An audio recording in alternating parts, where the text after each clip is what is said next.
بسم اللہ الرحمن الرحیم۔ گمنام ہیرو کے معزز ناظرین السلام علیکم۔ دوستو لائک ضرور کر دیا کریں، شکریہ۔ آئیے چلتے ہیں کہانی کی طرف۔ جیپ ذرا دیر کے لیے ڈگمگائی مگر آبی نے فوراً ہی اسے سنبھال لیا۔ اب اسٹیئرنگ اس کے ہاتھ میں تھا اور وہ جیپ کو گندم کے کھیت میں سے بلاخیز رفتار سے آگے بڑھا رہا تھا۔ میرا سارا وجود امک کر رہ گیا تھا۔ جیپ کی رفتار کا میں اندازہ ہی نہیں لگا سکا۔ وہ ہوا میں اڑی جا رہی تھی۔ بہت سی گولیاں سپاہیوں کی بندوقوں سے نکل کر ہماری طرف لپکی مگر ہم لہجہ بے لہجہ ان کی دست برد سے دور ہوتے جا رہے تھے۔ میں نے پیچھے مڑ کر دیکھا، پولیس کی دوسری جیپ میں ادھر ادھر بکھرے سپاہی بیٹھ رہے تھے اور پھر میرے دیکھتے ہی دیکھتے وہ ہمارے پیچھے لپکی، لیکن اس عرصے میں ہم کوئی 2 فرلانگ آگے نکل چکے تھے۔ گندم کا کھیت ختم ہوا تو سامنے بنجر زمینوں کا لامتناہی سلسلہ شروع ہو گیا۔ پولیس کی جیپ ابھی تک ہمارے تعاقب میں تھی مگر اب ہمارے کسی جگہ رک جانے کا سوال ہی پیدا نہیں ہوتا تھا۔ اب بھی ہر شے سے بے نیاز اور سمتوں کے احساس سے عاری ہو کر جیپ کو بلاخیز رفتار سے اس رکڑ بنجر زمین پر دوڑا رہا تھا۔ پولیس کی جیپ اب ہماری آنکھوں سے اوجھل ہو چکی تھی۔ یار کسی جگہ رک کر راستہ تو دیکھ لے۔ ابھی میں یہ بات کہہ ہی رہا تھا کہ دائیں ہاتھ سے ایک جیپ ہمیں اپنی طرف بڑھتی نظر آئی۔ میری تو جان ہی نکل گئی۔ میں سمجھا تھا کہ وہ پیچھے رہ گئے ہیں، جو اپنی تلواریں سکیل کر ہمارے پیچھے لگے ہیں، مگر نہیں، وہ ابھی تک ہمارے تعاقب میں تھے۔ آبی نے اس جیپ کو دیکھتے ہی اپنی رفتار ایک بار پھر تیز کر دی۔ یہ بلی چوہے کا کھیل کوئی آدھا گھنٹے تک جاری رہا۔ آبی کسی حالت میں بھی اس جیپ کو اپنے قریب آنے کی اجازت نہیں دے رہا تھا، کیونکہ اس میں بیٹھ کر تو ہماری موت ہمارا تعاقب کر رہی تھی۔ ہم کوئی 3 فرلانگ آگے نکلے تو مجھے محسوس ہوا کہ ایک اور جیپ بائیں ہاتھ سے ہماری طرف بڑھتی چلی آ رہی ہے اور اس کا رنگ کچھ عجیب سا دکھائی دے رہا تھا۔ آبی کو میں نے کہا بھی کہ اس صورتحال پر غور کرے مگر وہ کچھ بھی سننے پر آمادہ نہیں تھا۔ کچھ ہی دیر بعد ہمیں ایک پختہ ہموار سڑک نظر آئی۔ آبی نے اسے غنیمت سمجھ کر جیپ اس پر چڑھا دی۔ اب وہ ایک بار پھر ہموار سڑک سے فائدہ اٹھا کر گاڑی کی رفتار آخری ہندسے تک پہنچا چکا، مگر وہ جیپ جس کا رنگ مجھے کسی حد تک جگہ جگہ سے سرخ نظر آ رہا تھا، ہماری سمت میں متوازی ہو کر دوڑنے لگی اور پھر اس جیپ کے پچھلے حصے میں بیٹھے ہوئے 2 آدمیوں نے ہماری جیپ پر گولیاں برسائیں۔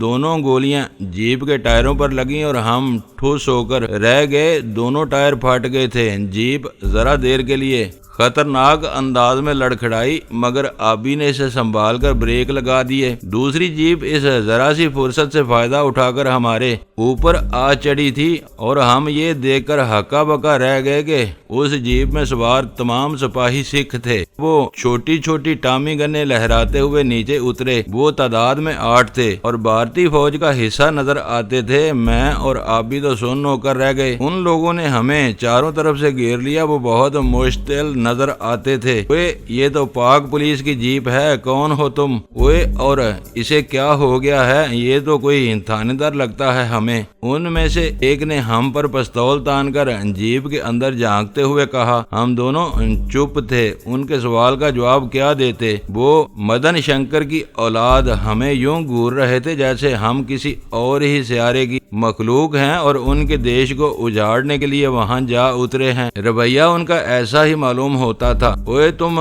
بولتے کیوں نہیں ہو؟ ہتھیار ہیں تمہارے پاس تو ادھر رکھ دو۔ ان کو بس یہی فکر لگی رہتی ہے کہ کوئی سرحد کے اس پار سے آنے والا ہتھیار بند نہ ہو۔ پیشاب خطا ہوتا رہتا ہے فکر میں ان کا۔ ہم دونوں نے بیک وقت اپنے پستول اس شخص کے سامنے کر دیے۔ نالیوں سے پکڑ کر جو عہدے کے اعتبار سے کیپٹن نظر آتا تھا وہ پستول ہم سے جپٹ کر بولا، ثابت یہ ہوا کہ تم سن بھی سکتے ہو، پر ادھر کیا بیساکھی دیکھنے آئے ہو؟ ہو؟ نہیں سردار جی، یہ رام باغ کی سیر کے لیے آئے ہیں، دیکھو تو کتنے پلے ہوئے نظر آتے ہیں یہ دونوں۔ بتاتے کیوں نہیں ہو تم؟ آخر تم ہو کیا شے؟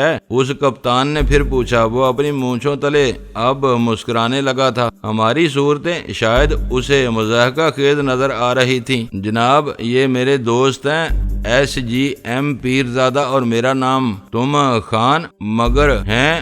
ہم دونوں ہی ہوائی آدمی بس ذرا بے ہوا ہو کر ادھر آ لگے ہیں۔ میں نے اس سکھ کی مسکراہٹ سے حوصلہ پا کر کہا۔ وہ کھل سا اٹھا، بولا یہ ہوائی آدمی کیا ہوتا ہے؟ لہجہ اس کا ٹھیٹھ پنجابی تھا اور بڑا ہی پرلطف بھی، جس کے کوئی پیر نہیں ہوتے ہیں سردار جی۔ دراصل ہم پولیس سے بچ کر ادھر آ نکلے ہیں اور مروایا میرے اس یار نے ہے مجھے۔ یہ کوئی بات نہیں، بارڈر ہی کراس کر آیا ہے۔ راستے میں کسی رینجر والے نے بھی نہیں روکا ہے تمہیں؟ کوئی ملا ہی نہیں جی، ہم سمجھے کہ بس ویلکم ہی ویلکم ہے۔ میں نے پہلی بار منہ کھولا، وہ بھی مسکرا رہا تھا۔ کوئی قتل شتل تو نہیں کر آئے ہو ادھر؟ نہیں جی، بہت شریف آدمی ہیں ہم، بس ذرا مال شال کی طلب رہتی ہے اور یہ کوئی بری بات نہیں ہے، آبی نے بڑے رسان سے کہا۔ اور یہ کون ہے؟ اس سردار نے پوچھا۔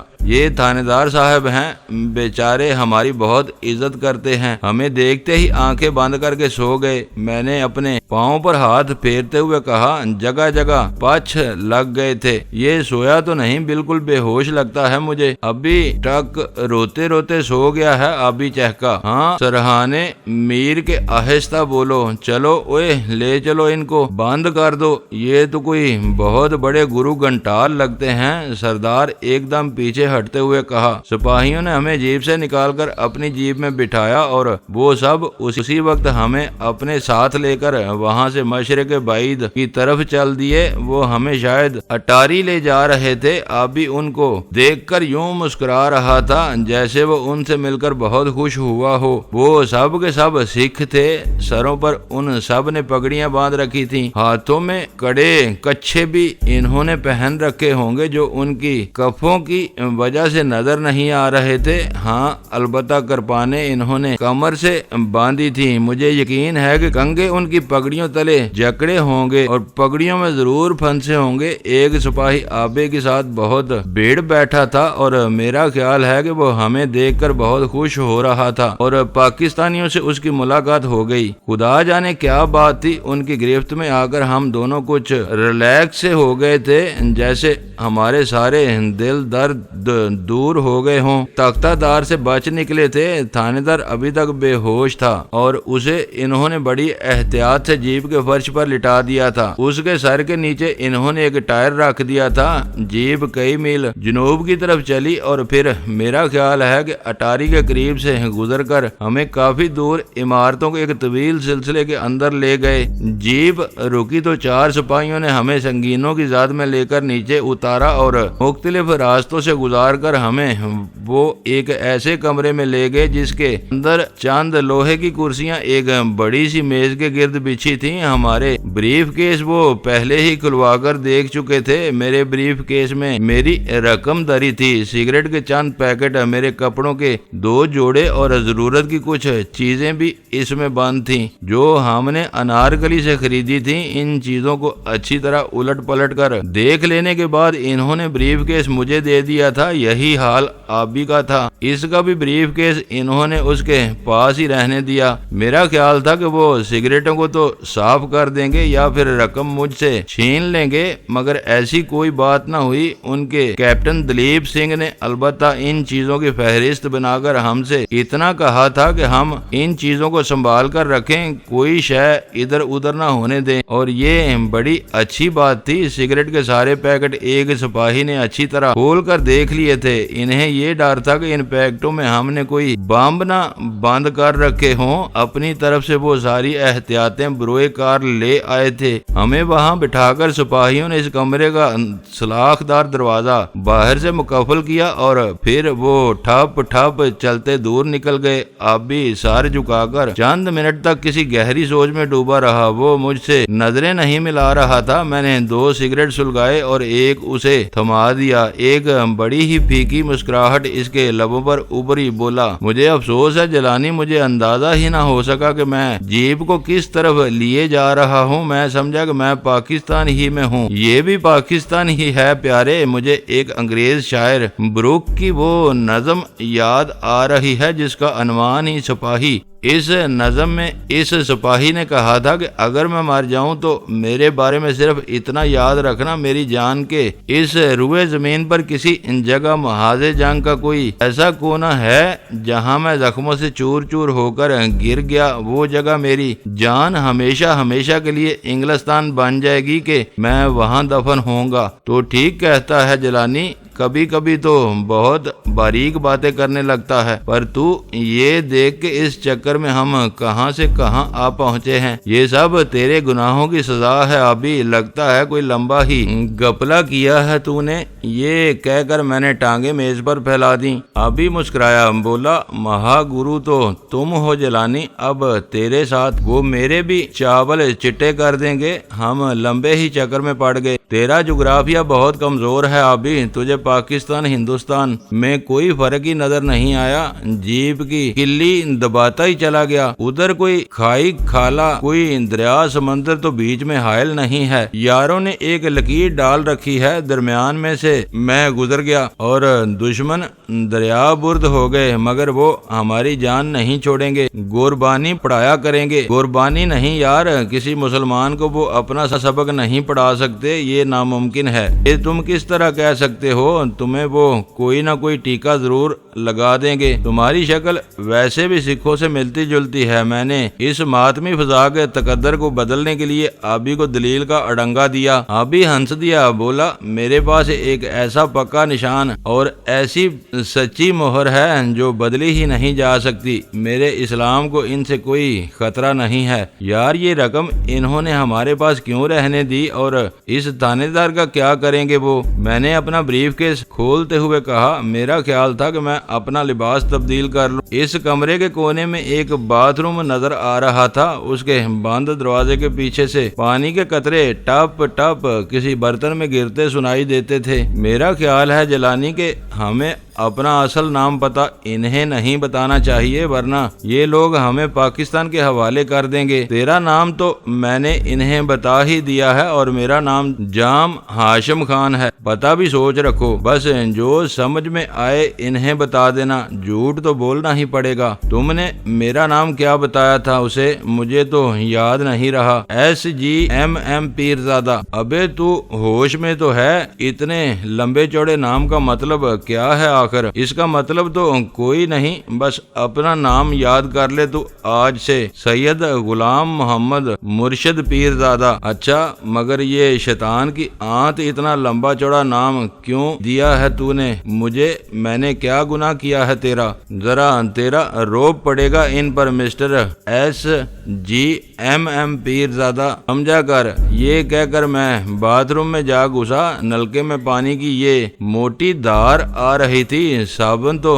بریف کیس میں موجود تھا اور تولیہ بھی۔ میں خوب مل مل کر نہایا۔ میں نے سوچا کہ پتہ نہیں ہمیں کس کس کٹھن مرحلے سے گزرنا پڑے، ان کے اڑنگے میں آنے سے پہلے میں ذرا تازہ دم تو ہو لوں۔ ابھی میں نہا ہی رہا تھا کہ کمرے سے مجھے کسی کے تیز تیز بولنے کی آوازیں آنے لگیں۔ وہ دوسرا آدمی کہاں گیا ہے؟ وہ نہا رہا ہے، آبی نے جواب دیا۔ اچھا، نہانا اتنا ہی ضروری تھا اس کے لیے؟ کیا کر کے آئے ہو تم دونوں؟ اس کے بعد تمہیں بھی غسل کی ضرورت ہوگی۔ یہ اس کیپٹن دلیپ سنگھ کی آواز تھی۔ جی جناب، دراصل ہم پاک صاف ہو کر آپ کے حضور حاضر ہونا چاہتے ہیں۔ پاک صاف ہو کر تمہارا مطلب ہے کہ تم ادھر کسی مزار پر حاضری دو گے؟ اسے کہو جلدی باہر آئے، تمہیں کرنل صاحب کے سامنے پیش ہونا ہے۔ میں بھی ذرا نہا لوں تو زیادہ بہتر رہے رہے گا، صابن تیل تولیے کا ہمارے پاس انتظام ہے۔ یہ آدمی میری سمجھ میں نہیں آ رہا، تم سے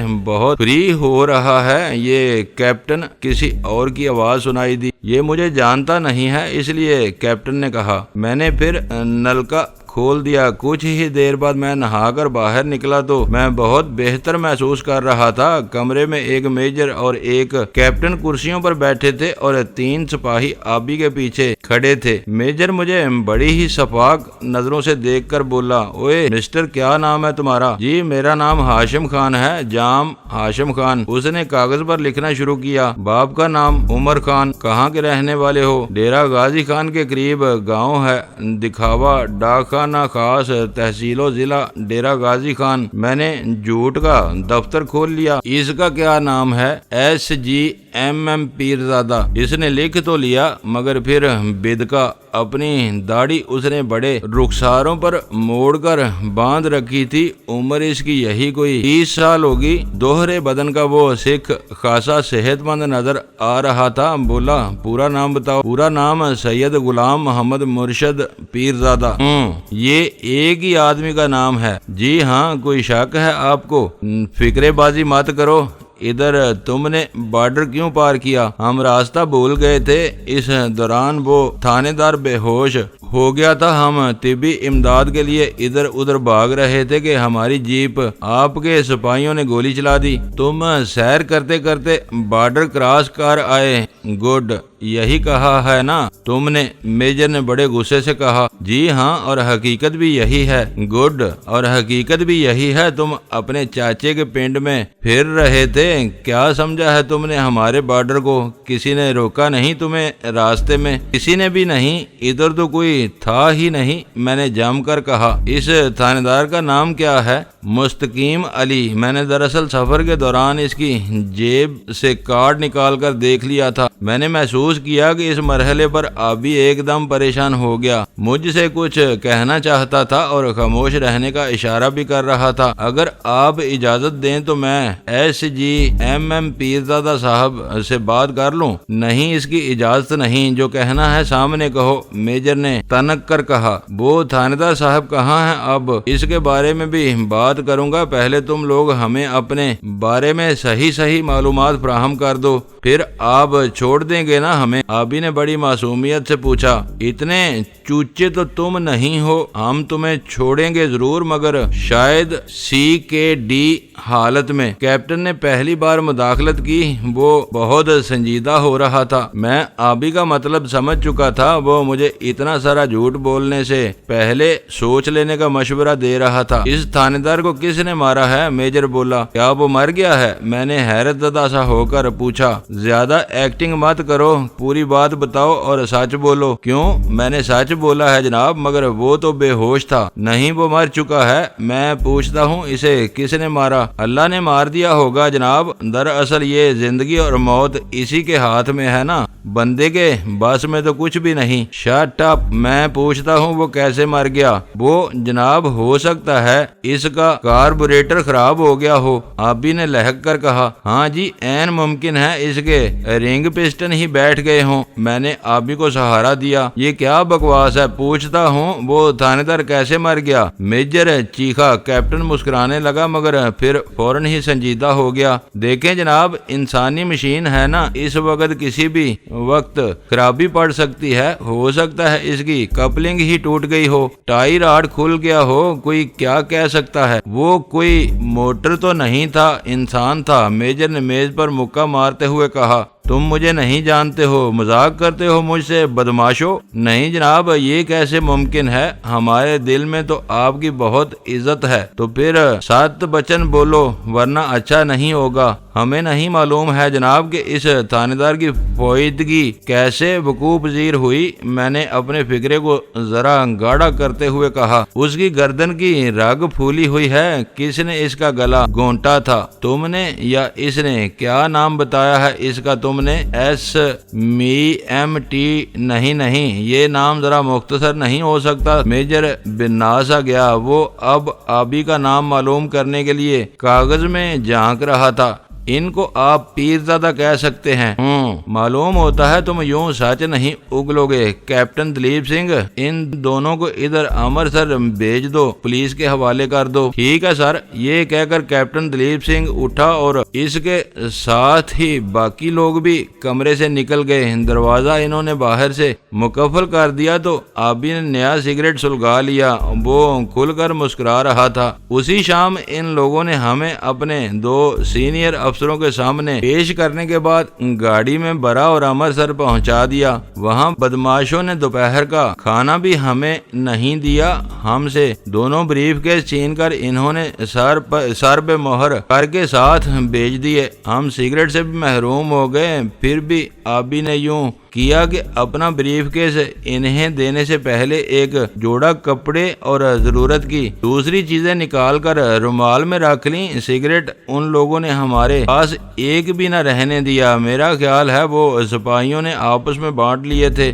مجھے نہیں معلوم کہ وہ کون سا تھانہ تھا۔ گاڑی چاروں طرف سے بند تھی اور ہمیں اس میں سفر کے دوران باہر کی کوئی شے نظر نہیں آ رہی تھی۔ صورتحال ہم پر جب ہی واضح ہوئی جب گاڑی میں سے اتار کر سپاہیوں نے ہمیں حوالات میں بند کر دیا۔ ہمیں وہاں اتارنے سے پہلے وہ گاڑی کوئی آدھا گھنٹہ کسی جگہ کھڑی رہی۔ بعد میں پتا چلا کہ وہ تھانے کا احاطہ تھا۔ اس دوران میں 2 آدمی ہمیں دیکھنے آئے، ایک ان میں سے تھانے دار تھا اور دوسرا شاید ہیڈ کانسٹیبل۔ وہ گاڑی کی اونچی جالی میں سے اندر جھانک کر ہماری صورت ذہن نشین کرتے رہے اور پھر واپس چلے گئے۔ حوالات میں پہنچ کر پہلی بار ہم نے محسوس کیا کہ ہم کتنی سنگین صورتحال سے دوچار ہو چکے ہیں۔ اب تک تو ہم اپنی پولیس کے جان لیوا تعاقب سے بچ نکلنے کو ہی بہت غنیمت سمجھ رہے تھے۔ آبی کا خیال تھا کہ وہ امرتسر پہنچ کر پولیس سے یہ کہہ دے گا کہ ہم سیاسی پناہ لینے کے لیے سرحد عبور کر آئے ہیں اور یہ جھوٹ وہ تسلیم بھی کر لیں گے، مگر حوالات میں اتر کر ہمیں معلوم ہوا کہ معاملہ کچھ زیادہ سنگین ہو گیا ہے۔ وہ ہماری کسی بھی بات کو تسلیم کرنے پر آمادہ نہیں تھے۔ تھانے دار کا نام ایشر سنگھ تھا، بڑے کلے ٹھلے والا آدمی تھا۔ وہ حوالات سے ہمیں اپنے کمرے میں بلوا کر اس نے ہمیں بہت رگیدہ طرح کے سوالات وہ ہم سے پوچھتا رہا، مگر ہم نے ہر بار اس سے یہی کہا کہ ہم راستہ بھول کر ادھر آ نکلے ہیں، ہمیں معاف کر دیا جائے۔ مگر وہ بھی کوئی اپنی ہی قسم کا آدمی تھا، اس نے ہماری کسی بھی بات پر اعتبار نہیں کیا، یہاں تک کہ وہ ہمارے بتائے ہوئے ناموں پر بھی شک کر رہا تھا۔ تھک ہار کر بولا، دیکھو بھائی لوگوں، پہلا جرم تو تمہارا یہ ہے کہ تم غیر قانونی طور پر بھارت میں داخل ہوئے، دوسرا جرم تمہارا یہ ہے کہ تم نے پاکستانی پولیس کے ایک تھانے دار کو قتل کر دیا، اور تیسرا جرم یہ ہے کہ تم پولیس کی